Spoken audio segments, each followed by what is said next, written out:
Bugun men juda muhim masalani tushuntiraman.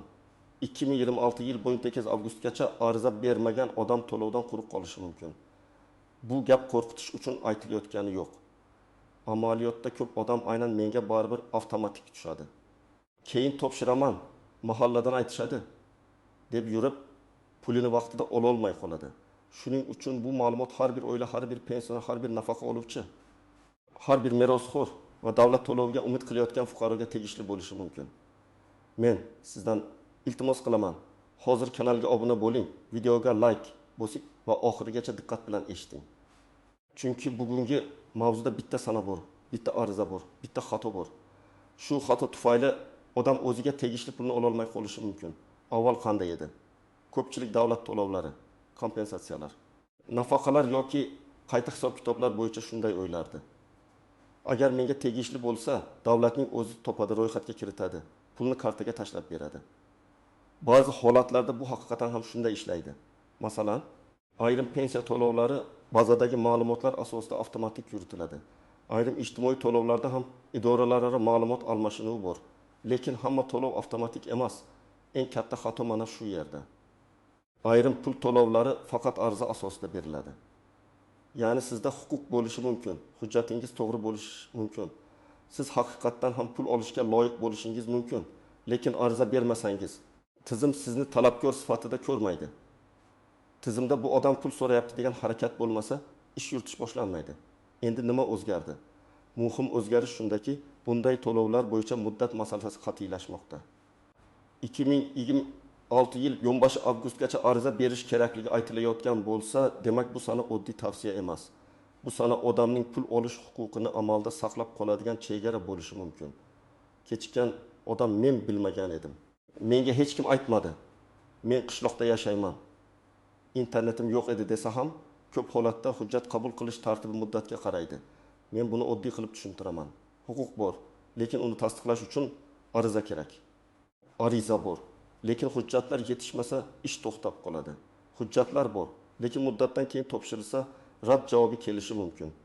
Shuning uchun eng xavfli holat pulga haqli bo'lib turib, vaqtni o'tkazib yuborishdir.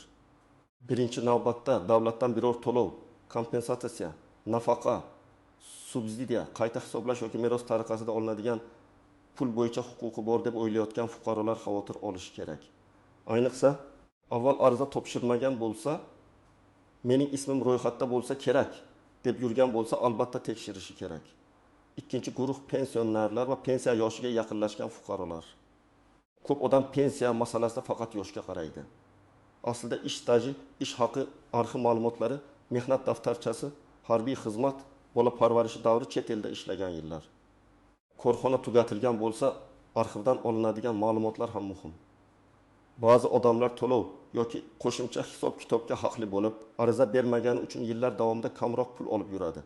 Uchinchi guruh merosxo'rlar. Masalan, ota-onasi, turmush o'rtog'i yoki yaqin qarindoshi nomiga tegishli to'lov bo'lgan, lekin u odam vafot etgan. Bunday holatda ko'pincha meros hujjati, qarindoshlikni tasdiqlovchi hujjat, o'lim guvohnomasi, bank rekvizitlari kerak bo'ladi. Merosxo'r marhumning puli bo'lsa, o'zi chiqadi deb o'ylasa adashishi mumkin. Marhumning nomida qolgan to'lovni olish uchun ham ko'pincha ariza va hujjat talab qilinadi.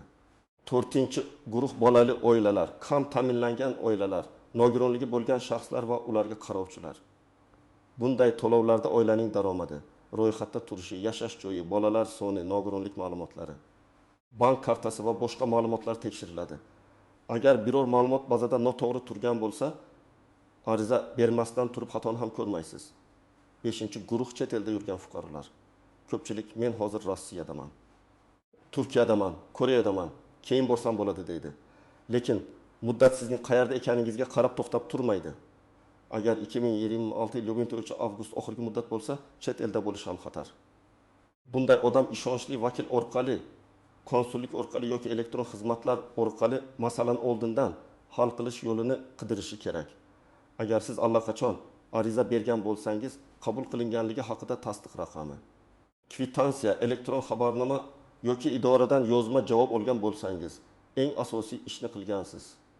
Lekin bu ham endi butunlay xotirjam bo'laman degani emas. Arizaning holatini tekshirib turish kerak.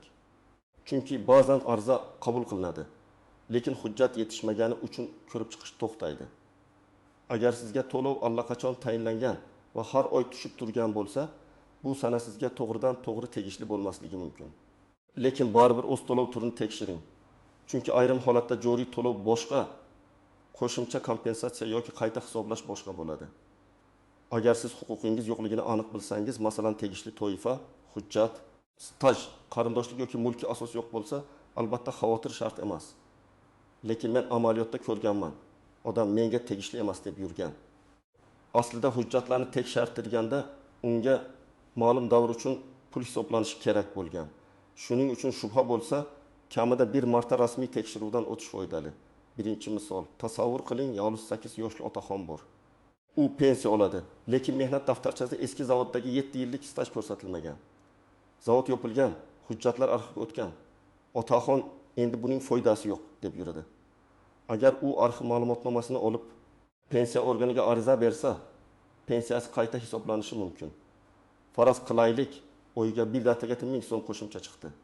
Bu bir yilda 2 million 160 ming so'm degani. Agar u 2026 yil 18 avgustgacha ariza bermasa va keyin mening stajim bor edi desa, o'tgan davr bo'yicha ham belgilangan to'lov bo'yicha ham muammo chiqishi mumkin. Ikkinchi misol. Ayol kishi turmush o'rtog'i vafot etgandan keyin unga tegishli bo'lgan ayrim to'lovlar borligini eshitadi. Lekin u hujjat yig'ishni kechiktiradi. O'lim guvohnomasi bor, nikoh guvohnomasi bor, keyin topshiraman deydi. Oradan vaqt o'tadi, muddat tugaydi. Keyin bo'lsa unga ariza muddati o'tgan deyishlari mumkin. Bu yerda gap faqat bir martalik pul haqida emas, ba'zan bir necha oylik yoki bir necha yillik hisob-kitob haqida ketadi. Uchinchi misol. Kam ta'minlangan oila bolalar nafaqasiga yoki moddiy yordamga ariza bermoqchi. Oilada 3 nafar bola bor. Otaning daromadi mavsumiy, ona ishlamaydi. Lekin uy ro'yxatida boshqa qarindoshlar ham turgani uchun tizim daromadini noto'g'ri ko'rsatishi mumkin. Agar oila oldindan tekshirib, ro'yxat masalasini, daromad ma'lumotini, bank kartasini to'g'rilasa, ariza muvaffaqiyatli o'tadi. Agar oxirgi kunga qoldirsa, birgina xato sababli rad javobi olishi mumkin. 4-misol. Chet elda ishlayotgan fuqaro ota-onasining nomiga tegishli to'lov borligini biladi, lekin o'zi O'zbekistonga kela olmaydi. U ishonchnoma rasmiylashtirmaydi. Akasiga borib so'rab ko'r deydi. Aka boradi, lekin rasmiy vakolat bo'lmagani uchun hujjat topshira olmaydi. Natijada vaqt ketadi. Agar bu fuqaro oldindan konsullik orqali ishonchnoma qilganida yoki elektron ariza imkoniyatini tekshirganida muddatni o'tkazib yubormas edi. 5-misol. Nogironligi bo'lgan shaxsning hujjatlarida muddati tugagan ma'lumotnoma bor. U to'lovni davom ettirish yoki qo'shimcha yordam olish uchun ariza bermoqchi, lekin tibbiy ijtimoiy ekspertiza hujjatini yangilamagan. Oxirgi haftada idoraga bo'lsa, unga avval ma'lumotnomani yangilash kerakligi aytiladi. Bu esa bir kunda bitmaydi. Shuning uchun men har doim aytaman. Oxirgi muddat ariza topshirish sanasi. Lekin hujjat tayyorlashni undan ancha oldin boshlash kerak. Eng ko'p uchraydigan xato. Odam ariza bilan maslahatni adashtiradi. Idoraga borib og'zaki so'rash ariza berish degani emas. Telefon qilib menga tegishlimi deb so'rash ham ariza emas. Mahalla raisiga aytib qo'yish ham ariza emas. Ariza degani rasmiy ro'yxatdan o'tgan murojaat. Unda sana bo'ladi, raqam bo'ladi, qabul qilinganini tasdiqlovchi belgi bo'ladi. Ikkinchi xato. Bank kartasi masalasi. Ba'zan odam barcha hujjatni topshiradi, lekin karta boshqa odam nomida bo'ladi yoki karta muddati tugagan bo'ladi. Ayrim to'lovlar faqat arizachining o'z nomidagi kartaga tushadi. Shuning uchun karta ochish, bank rekvizitlarini aniq yozish, telefon raqami bankdagi ma'lumot bilan mos bo'lishi juda muhim. 3-xato pasport yoki ID karta ma'lumotlari eski bo'lishi. Familiya o'zgargan, nikohdan keyin hujjat yangilangan, lekin eski hujjatlar bazada qolgan bo'lishi mumkin. Bir harfdagi farq ham tizimda muammo chiqaradi. Masalan, pasportda Karimova, boshqa hujjatda Karimova E.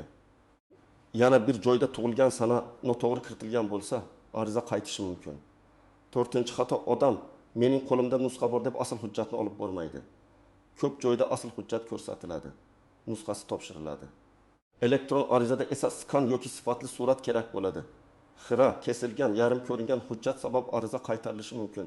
5-xato, oxirgi kunni kutish. 2026 yil 15 avgustgacha degan gapni 15 avgust kuni boraman deb tushunmang. Oxirgi kunda tizimda navbat bo'lishi mumkin. Portal ishlamay qolishi mumkin. Hujjatda xato chiqishi mumkin. Mas'ul xodim qo'shimcha ma'lumot so'rashi mumkin. To'g'ri yondashuv shunday. Arizani kamida bir necha oy oldin topshirish, kamchilik bo'lsa tuzatish, javobni nazorat qilish. Ba'zi odamlar muddat o'tsa ham sud orqali tiklasa bo'ladi deb o'ylaydi. Ayrim holatlarda sudga murojaat qilish, uzrli sabablarni ko'rsatish, huquqni tiklashga urinish mumkin. Lekin bu kafolat emas, sud vaqt oladi. Hujjat talab qiladi, xarajat talab qiladi.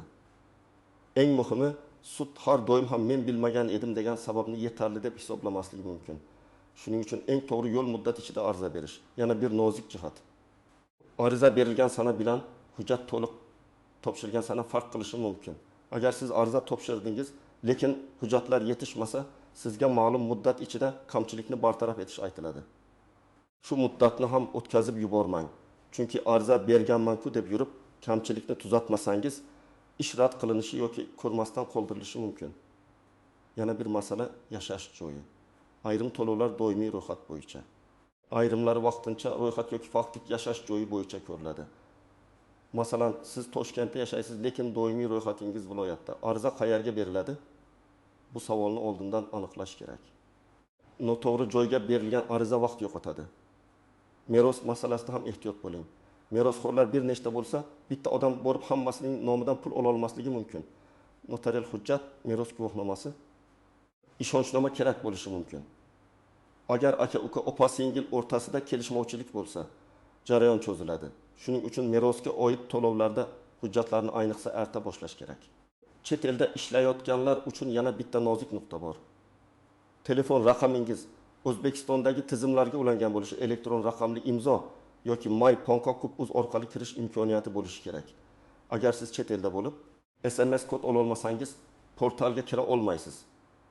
Shuning uchun elektron xizmatga ishonayotgan odam oldidan kirib ko'rsin, parolini, telefonini, identifikatsiyasini tekshirsin. Endi nima qilish kerakligini aniq aytaman. Birinchi qadam, o'zingizga savol bering. Men qaysi to'lov yoki kompensatsiya bo'yicha ariza berishim kerak? Bu pensiya qayta hisoblashmi, ijtimoiy nafaqami, moddiy yordammi, meros bo'yicha to'lovmi? Bir martalik kompensatsiyami yoki boshqa davlat xizmati bo'yicha pulmi? To'lov turini aniqlamasdan hujjat yig'ish qiyin. Ikkinchi qadam, rasmiy manbadan tekshiring. Mahalla, tuman ijtimoiy himoya bo'limi, pensiya jamg'armasi bo'limi, davlat xizmatlari markazi my.gov, uz portali yoki tegishli vazirlikning ishonch telefoni orqali so'rang. Men aynan rasmiy manbani aytyapman, chunki qo'shnining gapi. Telegramdagi qisqa xabar yoki tanishning tajribasi sizning holatingizga mos kelmasligi mumkin. Uchinchi qadam, hujjatlarni yig'ing. Odatda pasport yoki ID karta, ariza, bank rekvizitlari, yashash joyi bo'yicha ma'lumot, qarindoshlikni tasdiqlovchi hujjatlar, nikoh yoki tug'ilganlik guvohnomasi, o'lim guvohnomasi, mehnat daftarchasi, arxiv ma'lumotnomasi, nogironlik hujjati, daromad ma'lumotlari, meros hujjatlari kerak bo'lishi mumkin. Har bir to'lov turida ro'yxat boshqacha bo'ladi. Shuning uchun hamma narsa kerak deb yugurish emas, aynan sizga kerakli ro'yxatni oling. 4-qadam arizani yozishda aniq bo'ling. Arizada menga pul bering deb umumiy yozish yetarli emas. Qaysi to'lovni so'rayotganingizni, qaysi asosga ko'ra so'rayotganingizni, hujjatlaringizni, aloqa raqamingizni, bank ma'lumotlaringizni to'liq yozing. Agar merosxo'r sifatida murojaat qilsangiz, marhum bilan qarindoshlik aloqangizni ko'rsating. Agar qayta hisoblash bo'lsa, qaysi davr yoki qaysi staj hisobga olinmaganini yozing. 5-qadam. Qabul qilinganini tasdiqlovchi hujjat oling. Davlat xizmatlari markazida topshirsangiz, kvitansiya yoki ro'yxat raqamini oling. Elektron topshirsangiz, ariza raqamini saqlang. Idorada topshirsangiz, nusxangizga kirim raqami va sana qo'ydiring. Mana shu narsa keyin sizni himoya qiladi. Men topshirgan edim degan gapdan ko'ra qo'lingizdagi raqam kuchliroq. 6-qadam, ariza holatini kuzating. Bir marta topshirib, unutib yubormang. Portal orqali tekshiring, telefon qiling, idoraga boring. Agar qo'shimcha hujjat kerak deyilsa, darhol olib boring. Agar rad javobi kelsa, sababini yozma oling. Chunki rad javobida xato bo'lishi mumkin. Siz uni tuzatib, qayta topshirishingiz yoki yuqori turuvchi organga shikoyat qilishingiz mumkin. 7-qadam, oilangizdagi kattalar nomidan ham tekshiring. Ko'p pensionerlar internetdan foydalana olmaydi. Hujjat tartibini bilmaydi, idoraga borishga qiynaladi. Farzandlar, nevaralar, qarindoshlar buni o'z zimmasiga olishi kerak. bir soat vaqt ajratib, ota-onangizning hujjatini tekshirib bersangiz, ular bir necha million so'mlik huquqini yo'qotmasligi mumkin. Men sizga yana bitta muhim narsani aytaman. Pul va hujjat masalasida firibgarlardan ehtiyot bo'ling. Men tezlashtirib beraman. Ichkarida odamim bor. Oldindan pul bering, kartangiz kodini ayting, SMS kodini yuboring degan gaplarga ishonmang. Davlat to'lovlari bo'yicha ariza rasmiy tartibda beriladi. Hech kim sizdan bank kartangiz parolini, SMS kodini, mobil banking paroli so'rashga haqli emas. Agar kimdir sizga 2026 yil 18 avgustgacha topshirmasang ham bo'ladi, men keyin hal qilib beraman desa, bunga ham ishonmang. Muddat masalasi tanish bilish bilan hal qilinadigan oddiy navbat masalasi emas. Hujjat kechiksa, keyin uni tiklash ancha qiyin bo'ladi. Yana shuni unutmang, har bir odamning holati alohida. Bitta oilada aka ariza berish kerak bo'lishi mumkin. Uka esa huquqqa ega bo'lmasligi mumkin. Bitta pensioner qayta hisoblash olishi mumkin, boshqasi olmasligi mumkin. Bitta merosxo'rning hujjati to'liq bo'lishi mumkin. Boshqasida notarial hujjat yetishmasligi mumkin. Shuning uchun men umumiy qoida sifatida shuni aytaman, shubha bo'lsa, tekshirtiring, huquq bo'lsa, ariza bering, ariza bersangiz, tasdiq raqamini saqlang. Bugungi asosiy fikr shunday. 2026 yil 12 avgustgacha ariza berish kerak bo'lgan to'lovlarda vaqtni boy berish juda qimmatga tushishi mumkin. Siz pulga haqli bo'lib turib ham ariza bermaganingiz uchun to'lovsiz qolishingiz ehtimoli bor. Eng xavfli gaplar keyin qilaman. O'zi tushadi, menga aytishadi, hali vaqt bor. Vaqt bor, lekin hujjat tayyorlash, xatoni tuzatish, arizani ko'rib chiqish ham vaqt oladi. Men sizga tavsiya qilaman. Bugunoq o'zingizning holatingizni tekshiring, ota-onangiz va yaqinlaringizdan so'rang, hujjatlarni bir joyga jamlang. Rasmiy idoradan aniq ro'yxat oling va arizani kechiktirmang. Ayniqsa pensionerlar, merosxo'rlar, ijtimoiy to'lov oluvchilar, nogironligi bo'lgan shaxslar, kam ta'minlangan oilalar va chet elda yurgan fuqarolar bu masalaga befarq qaramasligi kerak. Sizningcha bunday to'lovlar avtomatik berilishi kerakmi yoki fuqaro albatta ariza topshirishi to'g'rimi? Fikringizni izohlarda yozib qoldiring. Videoga like bosing, kanalga obuna bo'ling va bu ma'lumotni yaqinlaringizga ham yuboring. Chunki bitta vaqtida berilgan ariza oilaning muhim pulini saqlab qolishi mumkin.